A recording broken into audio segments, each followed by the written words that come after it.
Hi there. How you doing? We're gonna do this thing. I got so many devices recording here. This is crazy. I feel like I'm in a really low budget TV production studio or something here. So you guys are recording. We're gonna record here, and then we're gonna push the big button and make it happen.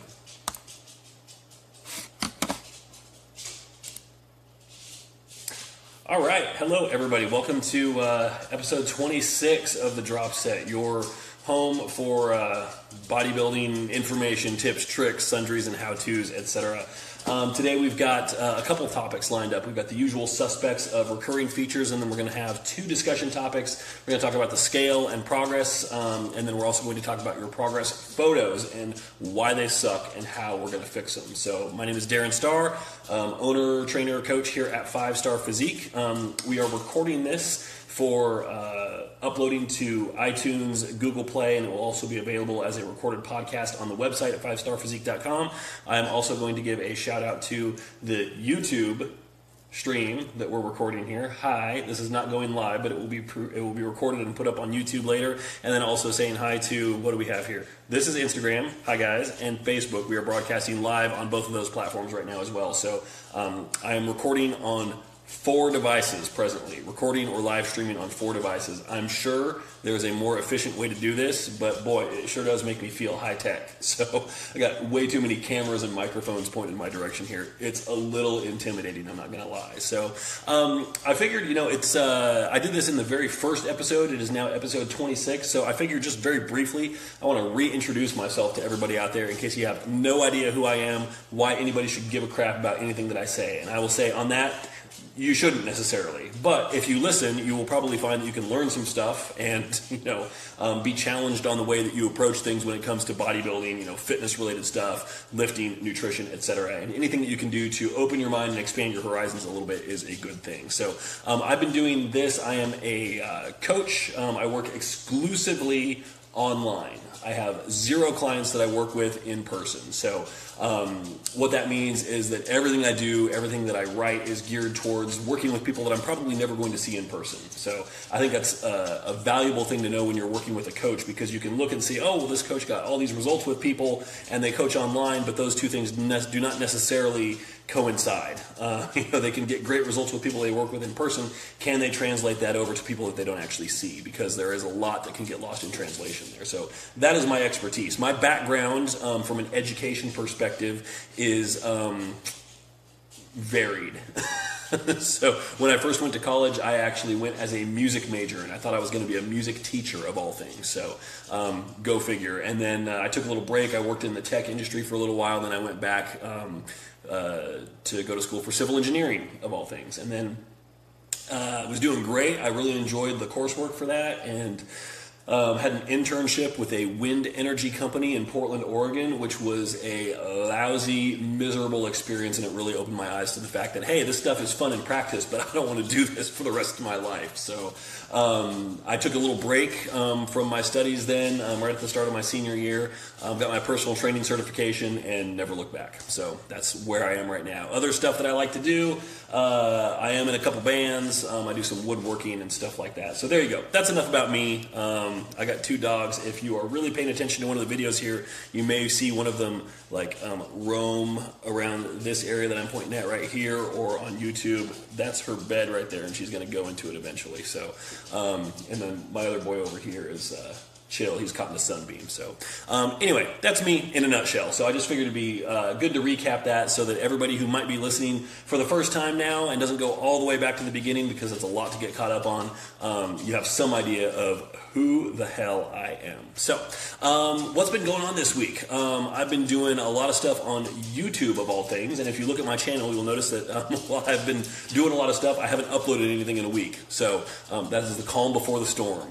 I'm actually taking a little self-training class on YouTube as far as video production and stuff. So we will see some stuff start to appear there, hopefully, the end of this week. I'm going to be starting a recurring weekly video whatever video blog or whatever, where it's going over a single topic. So it could be a Q&A thing, it could be a how-to, it could be a tip, a trick, anything like that, but something that goes a little bit more in depth, and it'll be 5 to 10 minutes, something like that. But the plan is to do one of those weekly. So other than that, everything's been pretty steady. I've been focusing on client work, and that's about it. My clients are enough to keep me busy. So we did have a Q&A that actually went off without a hitch this time on Monday. It went off at 3 o'clock. I had internet access. I was on time for it and everything. Had some good questions in there. So we'll be doing that again next week. I'd certainly encourage you to come and check that out if you have time. It's at 3 o'clock Eastern time currently. If anybody feels strongly about, like, hey, can you do it at this time or that time? I'm open to it. I'm looking to get a greater presence, a little bit more interaction in there. So 3 o'clock, I just randomly pick that as a time. If there's some other time that might work better for people, let me know. Have at it. Okay, so we are live streaming this on, as I said, Facebook, hi, Instagram, hi. Any questions, comments, etc. that you've got, fire away. I will try and work them in throughout the discussion here, keeping in mind, for all you podcast listeners out there, if it sounds like I'm randomly blurting out things, it's in response to a comment, but I will try and keep that relatively clear so you can hear that. Okay, my week, just recapping what I've done personally. Basically, what is it, gym, tan, laundry? No. Diet, train, et cetera, et cetera, et cetera. So it's been a fairly standard week, uneventful, which, as I tell my clients when they check in with me, if you've had an uneventful, boring week, that's a good thing. If your check-in notes to me number in the pages and it's talking about all the things that went wrong, I can pretty much guarantee it's not been a productive time, or at least if it's been productive, it hasn't been a low-stress time, at least. So the other thing, if you can see this here, I'll hold this up for the cameras. My fancy wrist splint. So we have a friend who's a physical therapist, and she's actually retiring in January. So early congratulations, Carol, you've earned it. But it occurred to me, like, I totally forgot she was a physical therapist. I'm like, hey, Carol, my elbow is really bugging me. What the hell's going on? And in about 12 seconds, she diagnosed it completely and said, you need a splint. You need to, wear this when you're at the computer and when you're sleeping, because the tendonitis in my elbow had gotten to the point where, I can't do a lateral raise at this point. Several variations of curls are just off the table completely. But it's funny, it's tendonitis, but, and she said, pretty much anything overhand is probably something that is going to cause some degree of discomfort. But I can do like an overhand barbell row with, I think earlier this week, I worked up to 315 for a working set. Perfectly fine. No issues there whatsoever. But a lateral raise with 10 pounds, just holding the weight and starting the movement, it's like agony. So go figure. So I'm having to make a few modifications to training, but nothing huge, nothing significant. And this right here, this is right about the most significant injury I've ever had in my life. So I consider myself lucky to be in that camp. So let's see. The diet carries on as well. I'm getting some changes from my coach on that front as well. So he's cutting down my carbs a little bit. So apparently somebody's too fat. It's okay. I don't take it personally. All right, so we have our two regular segments here that we hit pretty much every week is some kind of a bodybuilding myth, which could also be, as it is if this week, just kind of an off-the-wall question, and then we have a rant.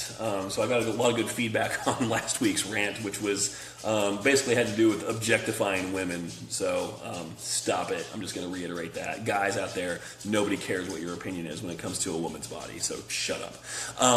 So let's talk about the myth. So I joined a couple of closed groups on Facebook that are bodybuilding related, and it's interesting because my clientele, the population that I work with is about 60% women, which I think if you go to a typical show, that's about the makeup of competitors.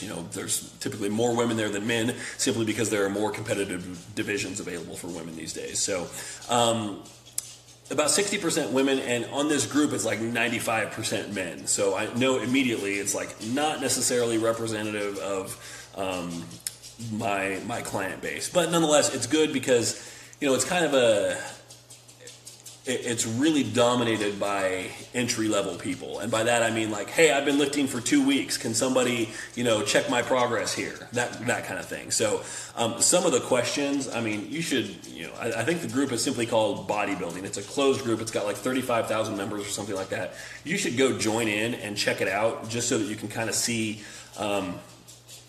see what's going on and realize like, wow, I might feel like I'm kind of new at this, but I'm a damn pro compared to some of these people, because it really just kind of opens your eyes like, wow, it's a good refresher for me, like, oh yeah, people don't automatically just know all this stuff. And when you're trying to put together a plan, some of your questions are not so much like, hey, is exercise X better than exercise Y, but like, do I need to lift more than 2 times a week if I want to build muscle, and something like that. So it's been an interesting experience for me. The one question that I've got that was really off the wall, and this is pretty much just for guys, but the question was, and I quote, does sex or masturbation affect bodybuilding?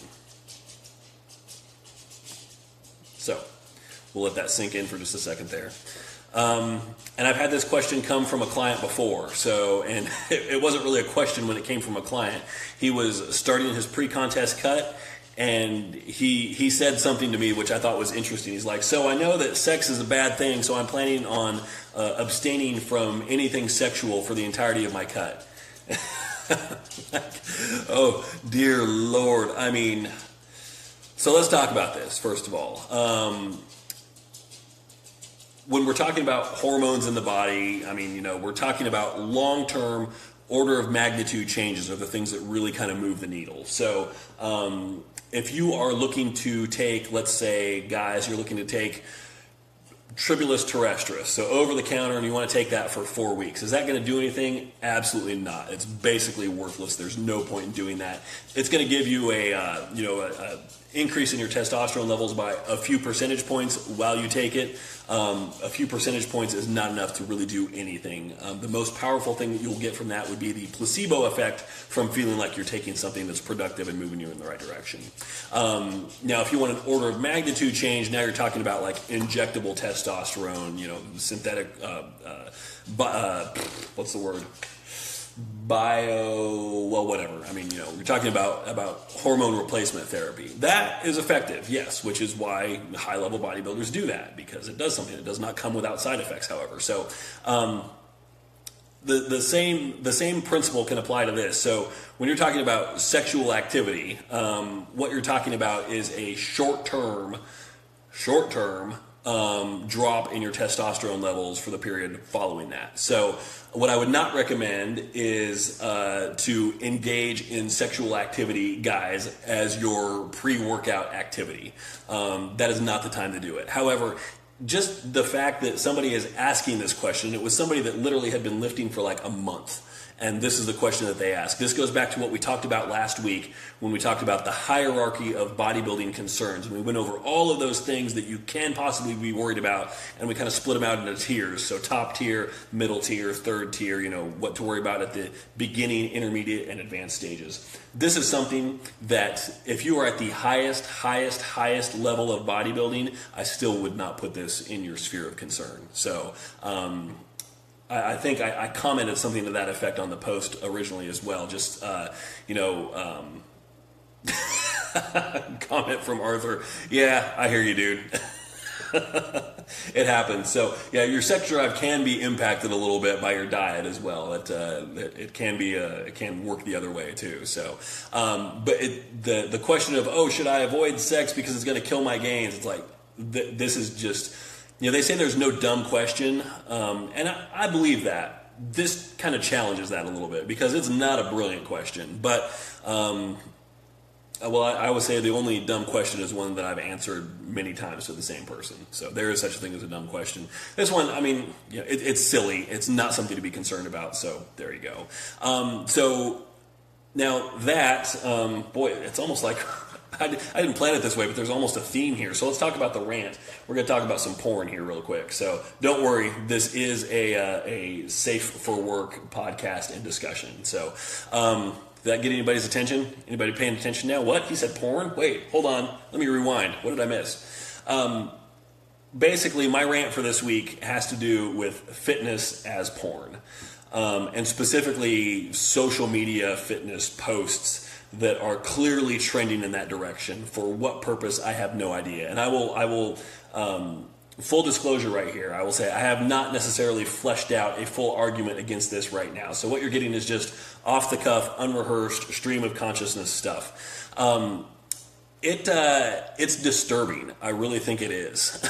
And, I mean, we've all taken a shirtless selfie or whatever, or women like, a sports bra, hey, check me out, blah, blah. That's fine. I'm not going to judge anybody for doing that. But when you are like, manipulating your clothes in such a way that, like, you're pulling your shorts down so you can show every last little bit of everything that they will let you show publicly on social media, I got to be like, what are you doing that for? Or you're naked and strategically covering things up, or, you're putting little emojis over the parts. I mean, you're censoring yourself. I'm like, what are you doing this for?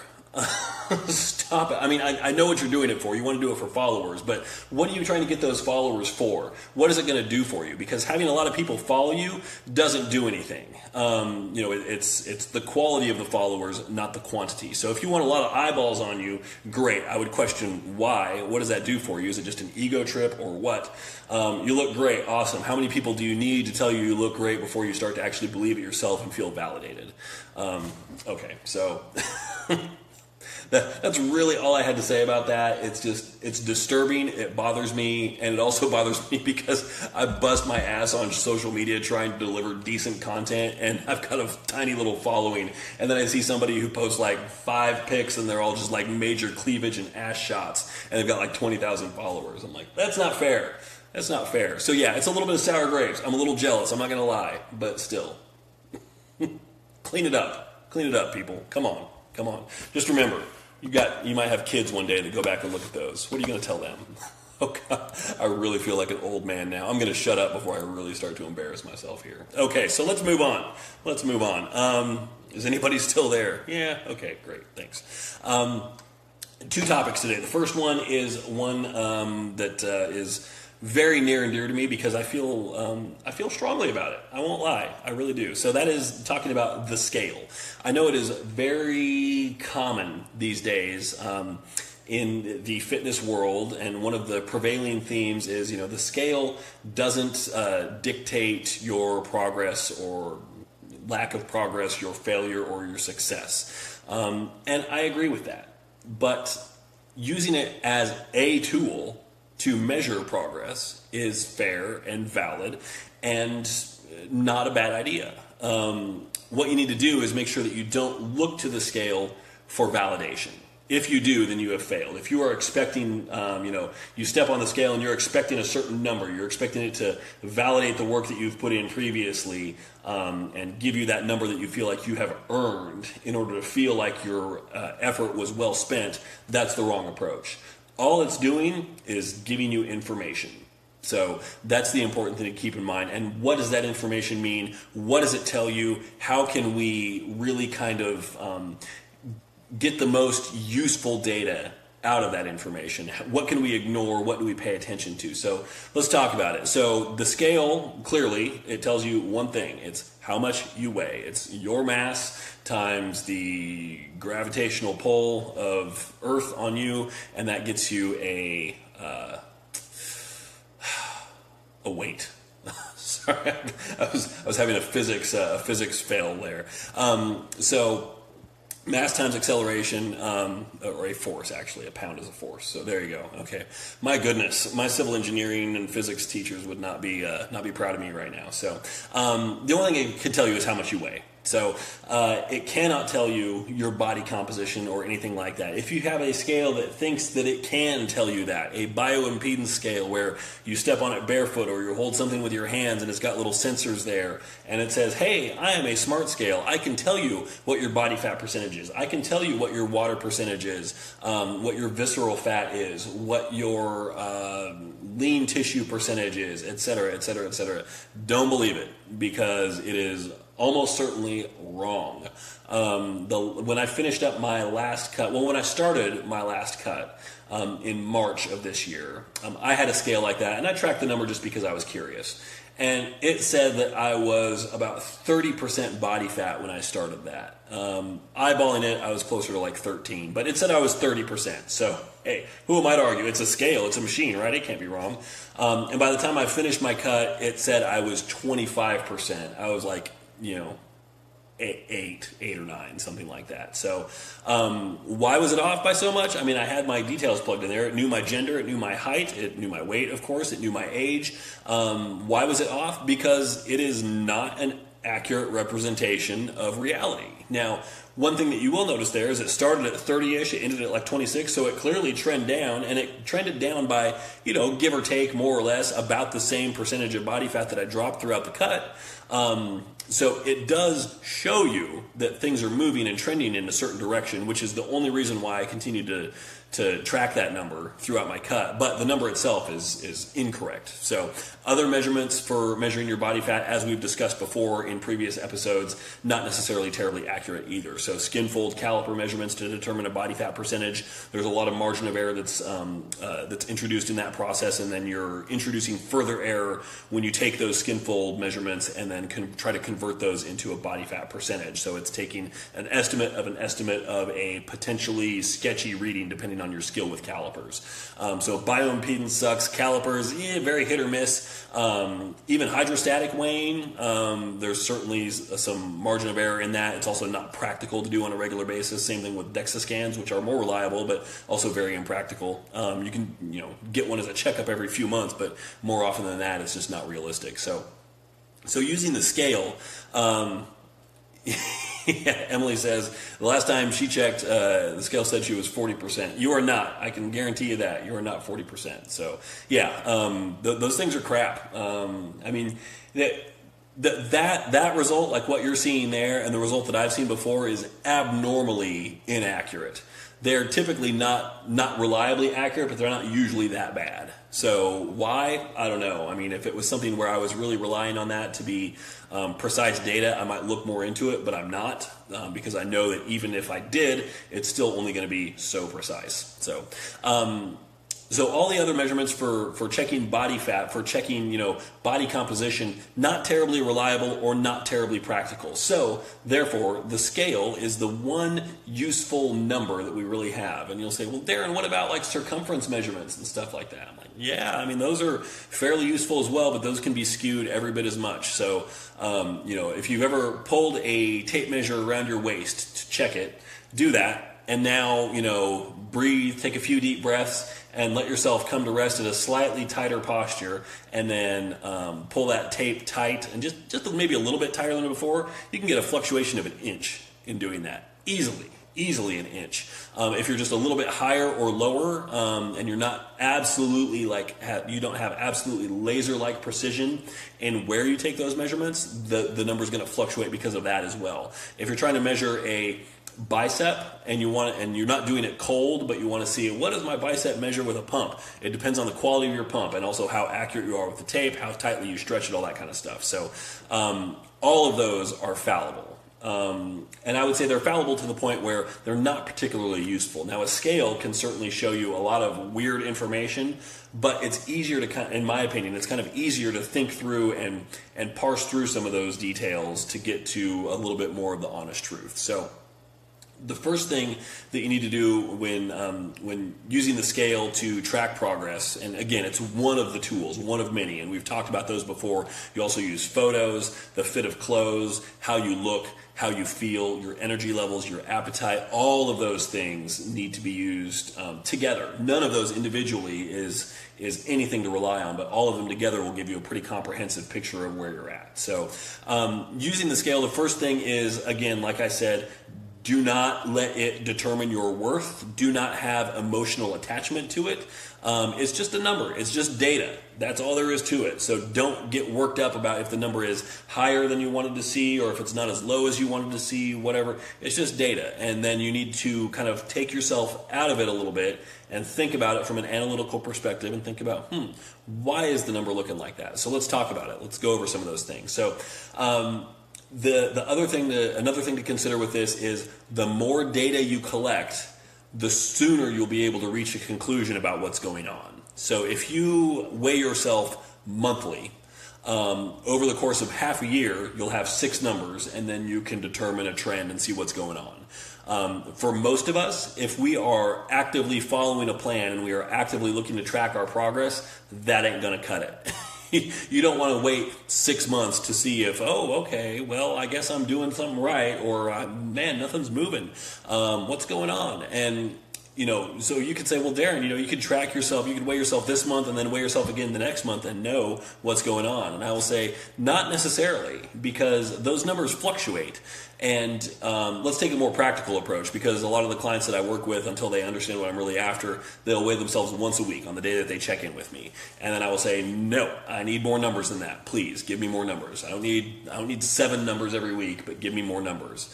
And then I have to go through this whole conversation with them. So the reason being is, over the course of a week or a month or a year, your weight is going to fluctuate. It is not going to be steady. It is not going to be predictable. It is not going to do what you think it's going to do. So seeing what that fluctuation does over the course of a week, and then pairing that up with deviations, alterations, variations in how you've approached your plan and how you've approached your diet, how you've approached your water intake, how you approach your sodium intake, all of those things throughout the week, you can start to develop a more comprehensive picture of what's really going on.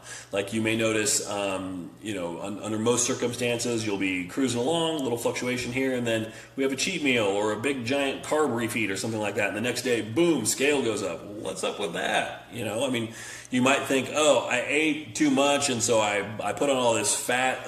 Well, fat doesn't move that quickly. You don't gain body fat that quickly. You can see the scale jump up 2, 3, 6, 7 pounds in a day. That is not fat. What it means is you're holding water, and you're probably holding solid waste as well. Now, we all hold all of those things at all times, but you're probably holding more than you typically do. And when you have a high carb meal, certainly you're giving your digestive system more to work on, so it's going to take longer to move through you.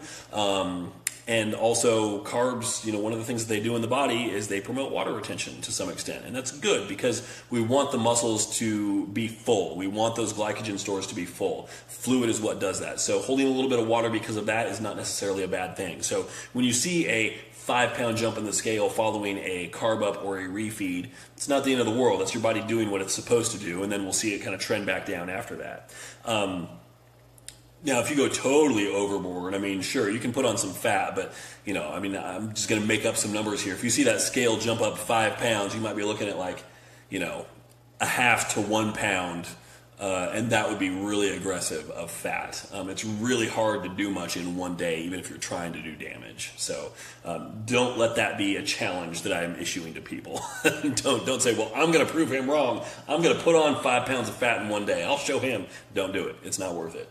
But keep in mind, so the more data points you can collect, the sooner you can reach a conclusion as to what's going on, and you can start to get an idea of the accuracy of these numbers. So why infrequent measurements, whether it's weekly or monthly, are much less useful is because on any given day, you could be recording a scale number that is about average, a pretty decent representation of where you are. It could be above average because you're retaining water, you're retaining solid waste for whatever reason. Maybe you're actually gaining weight because you're doing a terrible job following your plan. Or it could be lower than average because you woke up super dry, really dehydrated. Whatever reason, maybe you're just totally cleaned out. So those anomalies, what if we record one of those anomalies? Like we wake up one day and the scale says, we've been cruising along at like 130 pounds, and we wake up one day and we're 127. And that's the number that we record. And it's just because, we had something that, maybe we had a stomach bug or something and it really cleaned us out. We'd taken a bunch of fluids. We expel a bunch of fluids as well. So you wake up just super dehydrated the next day. So 127, you're like, woohoo, that's awesome. But then the next day, you don't step on the scale. But if you did, it'd be like 129 and a half because you gained it all back, because that kind of temporary fluid loss is not sustainable. Your body will get that back again. So if somebody does that and they record like a 3-pound drop in 1 week and that's the only number that we have, I'm going to be like, hey, that's cool, but let's wait and see what happens next week, and please get me some more numbers along the way. So you don't know, if you only get those numbers infrequently, if that number is an accurate representation of where you're at, if it's abnormally low or abnormally high. Do you need a scale number every day? No, certainly not. I mean, I didn't get one today, mostly just because I forgot, actually. But I typically do. I track it in a spreadsheet, and I look at it, and I look at the trends over time, and I see what happens. I don't necessarily care about what the number does because it's secondary. I mean, I want to track it because it is one indicator. But I want to know, I want to see how I feel, I want to see what I look like, and I'm going to take that into consideration as well. So what else is there to say about the scale? So the frequency of numbers that you get, the more data you collect, the sooner you can make a determination as far as what's going on. Keep in mind that those big fluctuations is largely going to be water retention. So you should think about the things that influence water retention, either that make you hold on to more or make you expel more. So things like water intake being the big one. And usually it's an inverse relationship. If you take in a bunch of water, you're going to hold less. If you are short on water intake, you're going to retain more. Sodium intake. As you take in more sodium, your body will hold on to more water as well. Sleep is a big one, just because our main mechanism for actual weight loss, so like seeing a lower number on the scale, is water loss through respiration. So, and you do that when you sleep. So if you sleep more, you're going to lose more weight. If you sleep in by 4 or 5 hours, you wake up and you're like 1.5 pounds lower than the day before. You're like, woohoo, awesome. It's a false reading. I mean, it's an accurate reading, but you're getting excited about it for the wrong reason. So on a normal day, that number would be right back up to where it's supposed to be. So abnormal sweat output. So if you have a day where you're losing a lot and you're not hydrating to match that, you can expect to see some wonkiness the next day. If you have a really brutal leg workout, a really brutal workout, especially for a large muscle group like legs or back, you're going to promote that muscle to hold on to and retain a little bit more water for the next couple days as well. So lots of things that can go into that, lots of things that can impact that.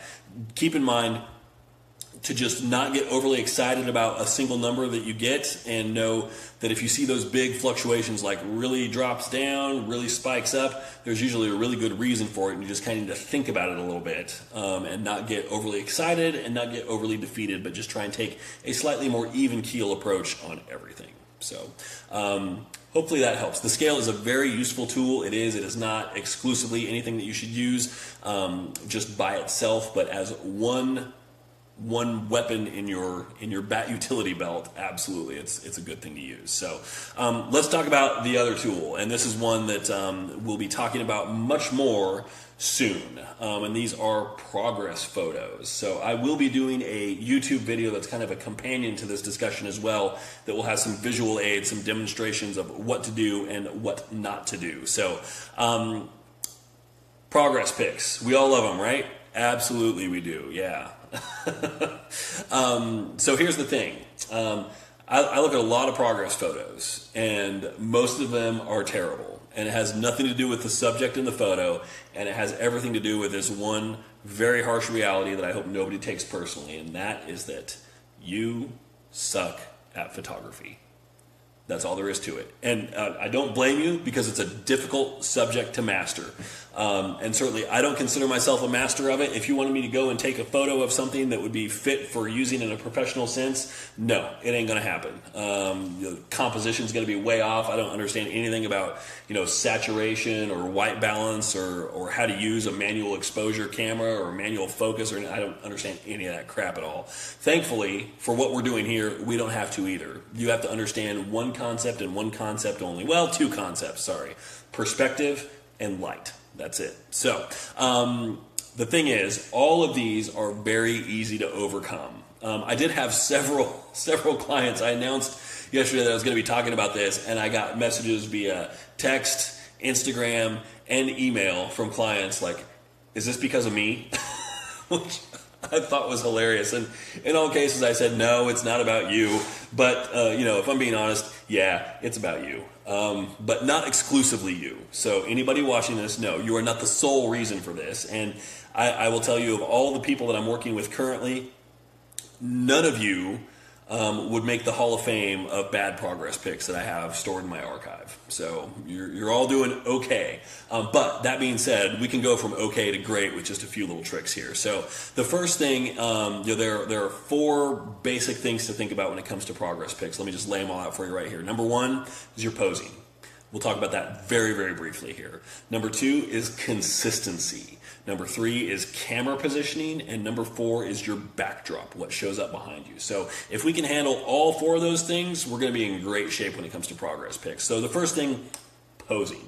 What you need to do is pose to showcase your progress. What we are trying to do at all times is to build or maintain muscle and to lose or maintain body fat, depending on the phase that we're in. So we need to pose to showcase potential progress there, which means you cannot just stand relaxed in a progress photo like you're standing at the DMV getting your picture taken. Conversely, you wouldn't hit quarter turns at the DMV. So there's a time and a place for everything. So we need to pose to showcase your progress, which means understanding how to hit proper quarter turns. That's the main thing. I'd say male or female, regardless of competitive division, I want to see nice, tight quarter turns, which, front, side, back, other side, turning to the right 90 degrees each way. For somebody who's competing in, say, the bikini division, that's not actually going to use those poses on stage, good to practice them and be able to pull them off anyway, just because it does, as we've talked about before, it does help with mind-muscle awareness, body coordination, and all that kind of stuff. So work on it anyway, even though it's not going to be a pose that you use on the stage. Does it have to be perfect? No, you're not going to be judged on that, but it does allow you to kind of showcase, like, if you're just standing there, relaxed in a photo, I can't see anything about, how your shoulders might be progressing. I can't see what your lats are doing. I can't see what your waist looks like in relation to those. If nothing has tension in them, we can't see, extra detail that's showing up unless, your shoulders have really, really seriously grown, or your legs have really, really, really cut up. That's the kind of stuff that will show when you're relaxed, but it takes a long time for that. And if we're doing progress photos on a weekly basis, there's no sense in doing them relaxed. You'd compare your relaxed progress photos from like 1 year to the next, not 1 week to the next. So if you're flexed and everything is tense and you're posing correctly, though, much easier to tell what's going on a week by week or over the course of 2 or 3 weeks. So pose to showcase progress. Now, number 2 is consistency. So what you need to do, there are so many variables when it comes to taking a picture. What you need to do is make as many of those variables constant as you possibly can. And then the only variable that we're really left with is you and your progress, which should certainly be variable and changing. So what am I talking about? First of all, your outfit.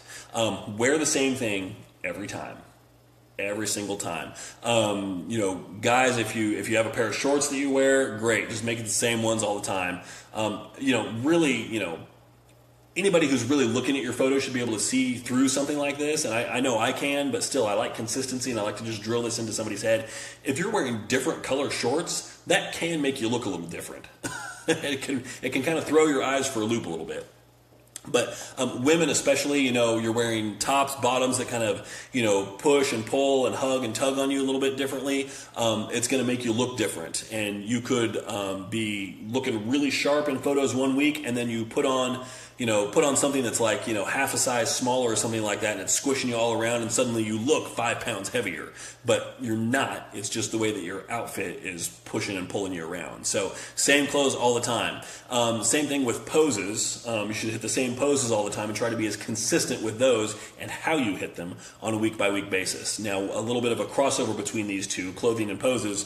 A lot of women will say, well, I'm hitting my quarter turns. Should I take off my sports bra or whatever I've got when I hit my back pose? And I'd say it doesn't matter. Just be consistent. If you always do, great. Continue to do that. If you don't, that's fine. Just make sure you're always wearing the same thing.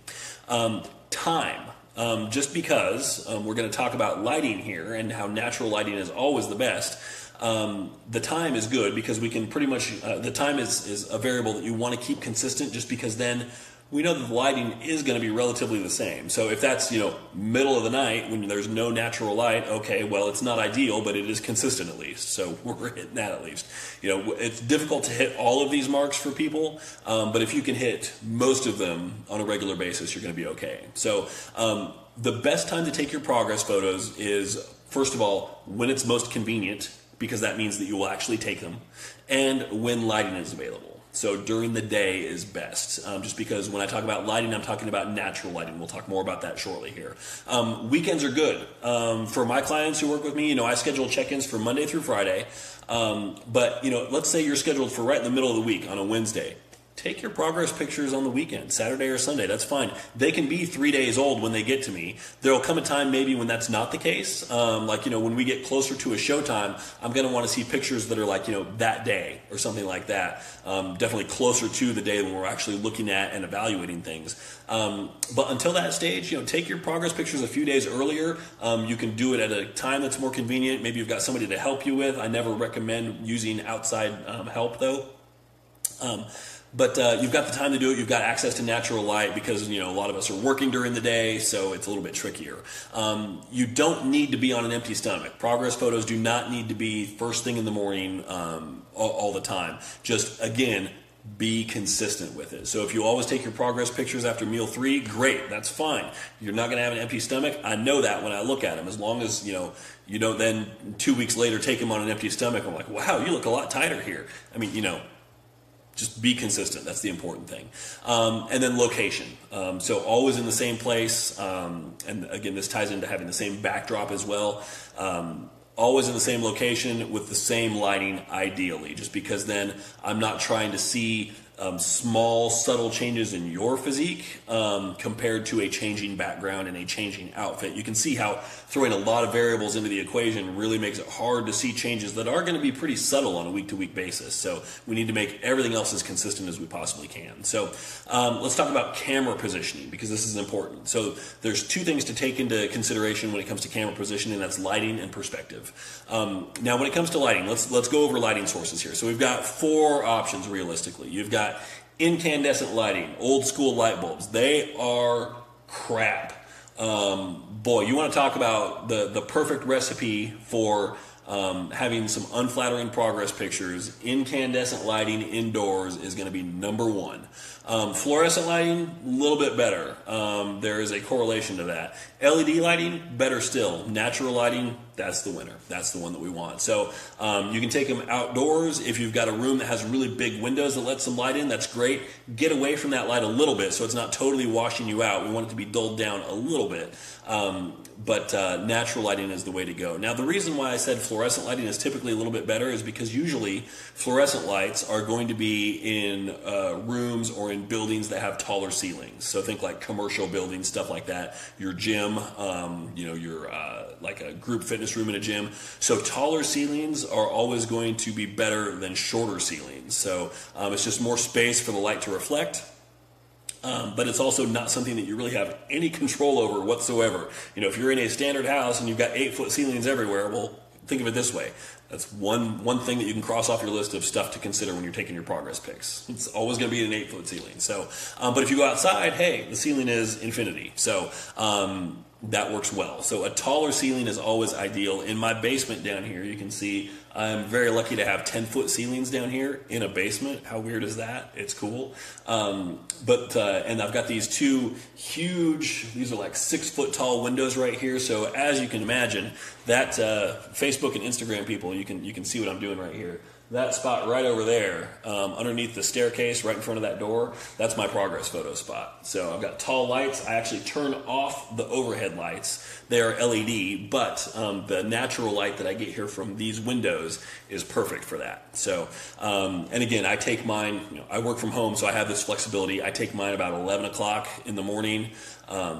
And the light is great in here. It's not overly flattering. It's not unflattering. It really represents a fairly true-to-life representation of what I actually look like, which is always what you're going for. So the other thing about progress pics is take them and then look at them. And if you're like, that is not what I look like, and you can actually say that honestly, change some variables around, try a different spot, and try again.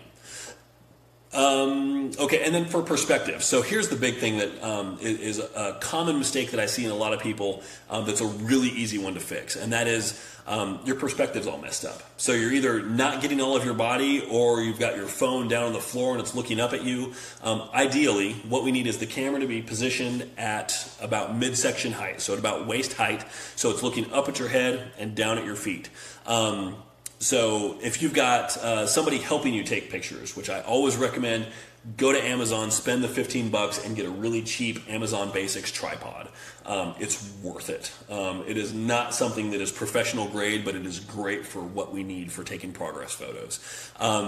If you've got a significant other that's taking your pics for you, though, and they are tall and they're holding the thing up at eye level, you're going to look like a midget. So it's going to skew your perspective. And if we're looking at this and using these progress photos as a tool to help gauge aesthetic balance, you want a proper perspective on everything. So propped on the floor, exactly the opposite thing. You're going to look like a giant. Everything's going to be skewed. Nothing's going to look right. So on a tripod or propped on something that's about at waist level, so it's looking up at your head and down at your feet, and it can see all of you. So two things that happen here is oftentimes I will get upper body progress photos only, like the camera shows from the waist up, or the other thing would be is that the camera is so far away that like the photo is yay big and the person in it is like, you know, this tiny little stick figure in the middle of it. Like I can't see what's going on. Why is your camera 20 feet away from you? With most phone cameras, if you're not using any kind of special clip-on lens or anything like that, a camera that's 5 feet in front of you, positioned at waist height, 4 or 5 feet is sufficient to get all of you in the frame. And if you're saying to yourself like, well, boy, that's really kind of close up, I can see a lot of detail there, that is the damn point. So yes, yeah, the truth can be unflattering. It might be something that you don't necessarily always want to see, but that's how we know it's there, and that's how we know what we need to improve on. So the perspective is key. I would say perspective and lighting, those are the big things, and then just making as many of these other variables consistent as you possibly can is important. The last thing to talk about just really quickly is the backdrop.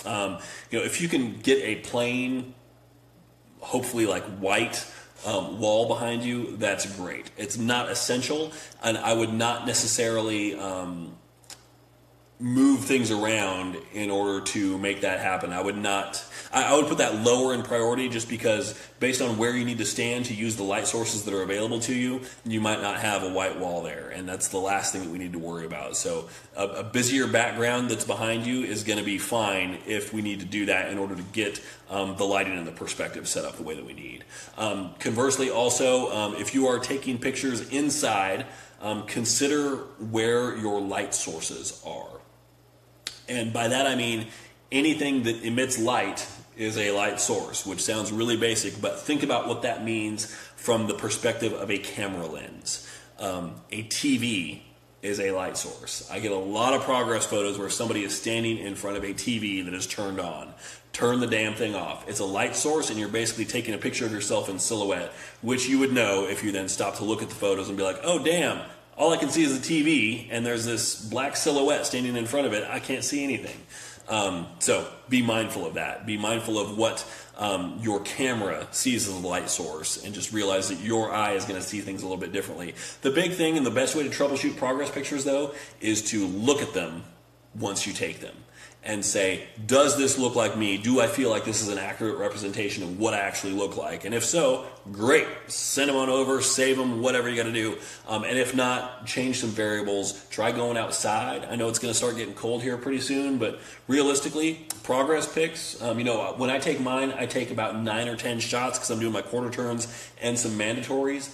I use a 10-second timer on my phone, so each pic takes me about 13 or 14 seconds. 10 seconds for the timer to count down, and then 3 seconds for me to push the button again and get back into position. So the whole thing takes like 2 minutes. So it should not be a huge undertaking or time investment. So, okay, so that covers everything that I wanted to discuss there. So we are over time. My goodness, we've been running for 48 minutes here. I was not planning on that. So anyway, so that's it. We wrapped that up. We talked about the scale and how to use it, and then also we covered progress pics and how to improve the quality of those. So I will leave it there for this week. So I thank you all for watching on, let me see if I can get this right here, Facebook, thank you. Instagram, thank you all. YouTube, thank you. If you like this, give me a thumbs up, give me a comment as well. Heck, even subscribe, that'd be awesome. Hey, and get this. So everybody else, I finally know it. If you go to youtube.com/5starfitness, that's me. So you can check out my channel. You can go subscribe there. You can check out the website, 5starphysique.com, Instagram at 5starfit, facebook.com/5starphysique, Darren at 5starfitness.com. So email me if you've got questions, comments, topics to discuss on the podcast, anything that you want to see a video on, etc. I'll make it happen. So once again, thank you all for joining. Thank you for listening on the podcast at home. I appreciate it, and I will catch you all next week.